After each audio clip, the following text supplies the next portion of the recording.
شاندی ئیمرالی دەمپارتی سێ ڕۆژ بوو لە هەرێمی کوردستان بوون لە باشووری کوردستان بوون مەسعود بارزانی نێچیروان بارزانی و بافڵ تاڵەبانی و قوبا تاڵەبانیان بینی دیارە گفتوگۆکانی ئیمرالی سەکانی بەڕێزۆجەلان پامی بەڕێزۆجەلانیان گەیاندبوو بۆ هەرێمی کوردستان بۆ باشووری کوردستان و دید و تێڕوانینی باشووری کوردستان و بەرپرسانی هەرێمی کوردستانیشان بردوۆتەوە بۆ باکووری کوردستان و تورکیا و بەدڵنیاییەوە ئەیگەێنن بە بەڕێز ئۆجەلانیش بۆیە من ئەم پرسە بەگشتی گفتوگۆکان لەگەڵ بەڕێزۆجەلان ئیمرالی پەیامەکەی کە پێدەچێت لەم ڕۆژانەیە ڕای بگەێنێ بۆ ڕایگشتی هەوڵەکان بۆ ئەگەری چارەسەر نیەتی دەوڵەتی تورک بەگشتی لەگەڵ سیاسەتکارێک لە باکووری کوردستانەوە گفتوگۆکەم بەڕێز معەزێز باکتاش ئەرێ لە کێوە لەگەڵمایە هاوڕێیان وڵا کۆمەکەم بکەن ئێوارە باش هەڤاڵ معەزێز لە ئێلێهی باکووری کوردستانەوە لەگەڵ مایت شاندی ئیمرالی دەمپارتی بێگومان چەند ڕۆژێکە لە هەرێمی کوردستان بوون تۆ پێم بڵێ باشووری کوردستان هەرێمی کوردستان دەتوانێت چی بکە بۆ ئەم پرۆسەی گفتوگۆیی ئێستا لەگەڵ بەڕێزۆجەلان لەگەڵ دەوڵەتی تورکیا لە ئارادایە یانیشخوات ناودە چ تشتێک و پشتێری دەرباست بن ئەم هەمی نزانن ئەم مەراق دکن لێبێلێ مەسەلە شاندا ئیمرالی یا دەم پارتی کو هاتا باشووری کوردستانی هەرێما کوردستانی و سەرۆک بارزانی دیتن ئەم گەلک پێ کێف خۆشن ئەلێ دەرێژی دبینن مەسەلە باکووری کوردستانێژی گەلک ئینسان پێ کێف خۆش بوونە ji ber ku birêz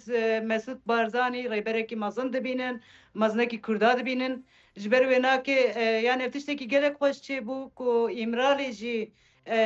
navnîşana Serok Barzanî da ji ber wê nake ji bo yekîtiya Kurda û ji bo xatirê ew kê nava Kurda dikim dûr kiretine ew gelek baş çêbige yani nêrî name ku Başûrê Kurdistanê Serok Barzanî weka bavê me hemiya İnşallah benaki ev pêvaje bi destê waneka bimeşe weka aşîtî wekevî weka hemû miletê dinyayê. باشە ئێستا بەڕێزۆجەلان کارێکی باشی کردووە کە گوتوێتی بچن لەگەڵ هەرێمی کوردستان و بە دیاریکراویش لەگەڵ مەسعود بارزانی گفتوگۆ بکەن ئێمە لە هەرێمی کوردستان خودی مەسعود بارزانی بۆ سەرخستنی پرۆسەکە چی پێ ئەکرێ ئەم پرۆسەی گفتوگۆیە ئەتوانین چی بکەین ئێمە ئێمەی هەرەما کوردستانê و کاتبێژم Mesud Barzanî li hemû dinyayê rêz dibîne serokekî Kurd e fermî dibîne dîplomasî dibîne ev şansekî me mezin Bakurê Kurdistanê hemû perçê Kurdistanê şansekî mezin heye ku Serok Barzanî serokê me ye hem dîplomasiyê siyasiyê hemî zane xwedê emirînakî dirêjke yani çavê me hemî lê ku rêyekê veke înşallah pêvajo bi destê Serok Barzanî û evê nakê din jî İnşallah bi ser destê waneka bimeşe em jî bigihîne mafê xwe Bakurê Kurdistanê yani hêviyê me ji waneka gelek qurtin. ڕوونە پێت وایە ئەو پەیامەی یان ئەو قسەیەی کە بەڕێز ئۆجەلان ئەیویست لە باشووری کوردستانەوە گوێی لێی بێ وەکو پشتگیری وەکو دەستگیرۆیی بۆ گفتوگۆکان شاندەکەی دەمپارتی و ئیمرالی لە باشووری کوردستانەوە هێناویانەتەوە بۆ باکووری کوردستان و تورکیا ئەو پشتگیریە هاتوۆتەوە لەگەڵ شاندەکەیە ئەو پشتگیری ناوا مڵەتە هەیە ez bêjim yani mesela nava milete digerim dibînim nêrînêwaneka meraq dikim gelek kêf xweş bûne lêbelê weka ku min got li piştderî çi derbas dibe bi Tirkiye re çi axivîne yanî çi bedeldane çi tavîzan em hêja nizanin lêbelê em bawerin ku bi ev pêvaje aştiyeka birûmet pêk were hêviyê xelkê gelek hene yani çikî Kurda wek dewletekê şehîd dane bomba bûne kîmyabaran bûne Heleb bûne Kurd piştî vê sihetê ez bêjim dixwazin tiştekî birûmet mesela mafê xwe em gîjine mafê xwe weka mesela Başûrê Kurdistanê statûyek belkî vê niha zehmet be niha rojava de evkê de rojevê de ye İnşallah her du cî bigîjine statûyeka mezin em Bakurê Kurdistanê jî hêdî hêdî peywaneka bimeşin em vê nakiyan mesela Bakurê Kurdistanê ev hêvî heye dibêje piştî ev pêvajo ku bimeşe aştiyeka birûmet çê bibe serdestê Serok Barzanî Serok Barzanî kesekî ku wî înkar bike yan cibêje çima vê pêvajê dimeşîne nîne li vê derê ji ber ku rêz heye rêz didine wî nakê baweriya wa pêzanî û çawa dibêjin دبي سروك بارزاني وكا بابي مع حميايا ام خالتيا جيت كن ديسا مع عفوتك ما درتينا بردلي خويا نيرينا باكوري كردستاني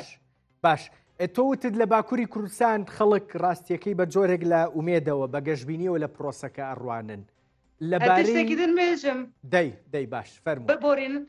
شركة من أنقرة ببورين زيادة مثلا الأنقرة تركات بينم ترك جمس ترفي بواجه دشوبينن شركة زاني بيجرتين پەلەمەکە بەرز باکتاش پرسیارە لێ یەکەم لەو بارێشەوە لەوەش قسەکەین پەلەمەکە بەڵام ئەمیست لەبارەی کوردەوە لە باکووری کوردستان بەگشتی قسە بکەم لەبارەی ئەوەی کە گەشتبینن ئۆکەی بەڵام متمانەیان هەیە بە پرۆسەکە بە متمانەوە ئەڕوانە پرۆسەکە یان پێدەچێ هەندێک نیگەرانی یان دوودڵیش هەبێ لە ئەگەری دوودڵی هەیە دەی ئەوەم بۆ باس بکە دوودڵی هەیە چونکی جارەکەی دەست پێکرد بوو وێنگێ ڕاوەستی ونجی زانن ji ber wê nake çi bimeşe biçekî yanî dûdilê heye tam bawerî sedî sed niye ez vê bêjim باشە تۆ پێم بڵێ ئەو کات ئەوەی پرۆسی ئاشتی 2013 بۆ 15 با بڵین کە سەری نەگرت ئەوەی ئێستا خۆت باست کرد هەمان هۆکارەکان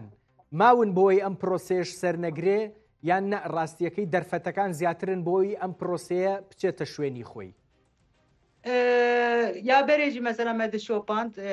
ew pêvaja berojîya aştî niha milet mandî bûye ya rast ez bêjim mesela li Awropa jî min Kurda gelek dît pêşavêga mangekê xel mandî bûye xel dixwaze îca tiştek dest pê bike yanî tiştek were serî vê carê hêvî hene mesela bi hezara însan vê carê hêviyê naka hêvî xurttirin lê weka we got dûdilbûn jî gelek heye باشە هەڤاڵ بێکتاش باسی نیەتی دەوڵەتی تورکیان بۆ بکە وتت لای کورد با بڵێن هەندێک دوودڵی هەیە تۆ نیەتی دەوڵەتی تورکی ئەم جارە بە نیەتێکی باشتر ئەبینی بۆ گەیشتن بە ئاشتی هەستەکەی نیەتەکە نیەتێکی ڕاستگۆیانەترە یان هێشتا ئەبێ بە گومانەوە سێری بکەیت یعنی تورکیە ئەدبێژم جارا دیژی دەخواست تشتێکی چارەسەر بکە نێرینێ خۆت بێژم چێنە بوو یانێ هەندێک تقەوەتێ مەزن کردنێنە تشتێدن چێ بوو ئونجی زانن لێ ئەفجار مڵەتێ ینی تەنێ کورد ئاشتیت خوازن چێ نابێ یان gelek مڵەتێ تورکچە ئاشتیە بخواز مەسەلا ئابۆریا تورکیە تێک چویە yani Türk ji bo xwe mesela îro Herêma Kurdistan îro ku ev şer ji holê rabe mesela aboriya waneka jî gelek qewet bibe nava Herêma Kurdistanê de yan jî nava Sûriyê de alê Kurd şexê Kurda de wê carê ticareta xwe jî bikin dîplomasiya xwe jî bikin ew ê qet ji bo xwe ajîtiye dixwazin ne ji bo me Kurda dixwazin çünkü îro dinya diguhere divê ku dinya guheranda dinyayê de Türkiye naxwaze têkare ji wê lemê vê carê destê xwe dirêjî Kurda kiriye İnşallah ji me re rast bin bi direkî saf nêzîkî me dibin hêviyê me ewin یعنی ئێستا تورکیا لە دۆخی لاوازیە لە دۆخی زەعیفیە دەستی ڕاکێشاوە بۆ ئاشتی بەڕاستیەکەی پێویستی بە ئاشتیە بۆیە ئەم پرۆسەی پێویستەوە ئاشتیە بلێ وایە بلێ لە چی و چیا پێویستی بە ئاشتیە تورکیا لە چیا هیلاکە mesela yani dibinin emîro doraxwe Sûriye dibînin Lubnanê dibînin em va dewletê din bînin hemû têk diçin yani îro çawa bêj mesela aboriya Tirkiye nizanim hûn çi xezanin aboriya Tirkiye têk çûye nikarin tikin nakin nikarin bidin evê hemî di şer de diçe di şerê cîhanê de şerê Sûriye de şerê Kurda de şerê din de îro ku vî şerê bidine sekinandin rastî Tirkiye dewleteka biqewete êzû jî xwe bide evê bi Kurdê xwe re bi Bakurê Kurdistanê re başûr re mesela referandumek çêbû li Başûrê Kurdistanê hûn jî baş zanin wê hingê gotin zanim em derî bikirin hûn ê birçî bimînin kî birçî dimîne yani tiştekî nexweş bû îro mecbûrin Herêma Kurdistanê re siyasî dîplomasî tîcarî hemû têkiliyê xwe xurt bikin ku Tirkiye xurt bibe yani ji bo naxwe îro vî gavê davêjin ne ji bo me davêjin باشە ئاشتی ئەگەر تورکیا ئاشتی نەکات ئەنیەوە تۆڵی پێویستی پێێتی لە دۆخی لاوازیە ڕاستیەکەی کە دەستی ئاشتی ڕاکێشاوە و پەیوەستیشە بە دۆخی ناوچەکەوە ئەگەر تورکیا نەگاتە ئاشتی ڕاستیەکەی دۆخی ناوچەکە کە چوزانم لوبنانمان بینی فەلەستینمان بینی سووریامان بینی بۆی هەیە عێراقیش ببینین هەمان دۆخ ئێرانیشمان بیر نەچێ هەمان دۆخ ئەکرێ بپەڕێتەوە بۆ تورکیاش چونکە پێم وابێ ئەردۆغان تورکیا لە ئەگەرێکی وا ئەترسن کە دۆخە هەرێمیەکە دۆخە ئاڵۆزەکە تورکیاش بگرێتەوە. وێ ئینشەڵڵاه ینی ئینشەڵڵا ئەو ئاژیتی بمەشە چێ ببێ چونکی ئێمە باوەریا خۆ بخۆ بێژم ئەردۆوان جارات نجی دخواست وی کاری بمەشینە لێبێ پشتی ینی تەمام خەلەتیوانەکە گەلێکەنە لێ دوی شەقیدە ئینشەڵا ژمەرە ڕاستن ئەوێ کەمالیست وەرنە سەری نەممکنم دەستێ خۆ درێژ بکنم بۆرە بمەشن ئینشەڵا مێ بوارە بێ ناکەی بمەشینن سەری باسی کەمالیستت کرد من ئەڵێم دەوڵەتی قوڵ نازانم لێم تێگەی یاننا لەم پرۆسەیە ڕای دەوڵەتی قوڵ لەگەڵ ڕای دەوڵەتی با بڵێن ئەردۆغان سەرۆکاتی کۆمار وەکو یەکە یان پێدەچێت جیاواز بێ بۆ گەیشتن بە ئاشتی ناکۆکیەکەیە لە نێوان تورکەکان خۆیانە بۆ گەیشتن بە ئاشتی ژبەرک و نەها بوو هەلبژارتنا سەرۆک کۆمارە پێشیا تورکایە ژبەر وێ ناکەی خۆساف ڕەنگەی خۆ کەمالیست دیار ناکەن چونکی دەنگی کورداش وارە لازمن ژبەر وێ ناکەین نەها سێکنینێ تشتێک کێلێک نابێژن لێبێ ئەم ڕحێوازانن یانی ئیرۆ ئەو کتێکە بە دەستێوانەکە ئینش هەن دنیا دگۆڕێ ئەوەیجی بگۆڕن لێبێ حەوجی کوردانە ژبەر وێ ناکەی بچێکی دەموکراسیە دلەیزن ئەزوێ بێژم نەڕاستنەمە دلەیزن باش باست لە با بڵێن خۆشببینی و گەشتبینی کورد لە باکووری کوردستان کرد بۆ پرۆسەکە باسی پێکاتەکانی دیکە بە دیاریکراوی تورکەکانم بۆ بکە ئەوانیش گەشتبینن بەم پرۆسەیە و پێیان خۆشە ئاشتی بێتە ئارا و تێگەیشتنەکانیان وەکو چەند ساڵی ڕابردوو دەی ڕابردوو یان ساڵەکانی پێشووتر نەماوە تایبەت بە پرسی کورد باشترە هێوترە دۆخەکە سەدی پێنجی نێوی باوەرن پێنجی دەبێژن ئینشەڵاوی ینی باوەریاوە هەیە ئێک و بەرێژی با پرۆژا دیتنە کوسەکنینە ڕاوەستینە تێکچوونە ئەوژی ینی ددلن باوەر ناکەن ینی ینی نەها وسە ینی پیاسە ئەڤ یان پیاسەک و دنێڕێ نەڤە یان یا مێژی ئەوەش سەر بێژ ئەمجی سەدی پێنجی ئەم شانس ددن یا ڕاست بێژم نەچانسی سەرکەوتنی پرۆسەکە مەبەستم حەزیان بە ئاشتیە ئەوانیش بەێ نا ئاشتیت خوازن ئەوە شتێکی باشە هەمی مەڵەت چونکی ماندی بوونە هەموو میلەت ماندووە و ئاشتیانەوێ ئەمە ئەبێتە فشارێک بۆ ئەوەی هەردوولا هەم ئیمرالی و بە دڵنیایی و بە تایبەتیش دەوڵەت ناچار بن بگەنە ئاشتی ینی باوەر کە بێجارێ بنەسەری چونکە عملێت تەواژی درێژ بگە پیر بوونە مەجبورن تشتێکی ببنەسەری شکیبانەکە تشتێکی ینی پرۆژاکە چێ نەکەن عقتەکە چێ نەکەن ئێک و مانە کای چاوا چێکن تێک بچین یان ئەم کورد ئەم ترک چونکە نەحاکمێ بێ ئەوکێنەژی ئێکونها دەست پێکردنەوی شەڕی دەست پێکردن مەجبورن بێ ئاشتیەژی ببنەسەری ئەv ینی مەجبورن ئەv دەینێ سوتیە وایە باشە بەڕێز باکتاش چاوەڕێی پەیامەکەی ئۆجالانین دەڵێن لەم ماوەیە ئیتر پێدەچێت تا کۆتای مانگی دوو هەندێکگەڵێن پێدەچێت بگاتە نەورۆزیش ئیتر پەیامێکی گرنگ بۆ ڕایگشتی ڕائگەێنێ مانگێ چێ نەبوو بە لە ڕاستە وتیان 15 بەڵام چێ نەبوو ڕای نەگەیاند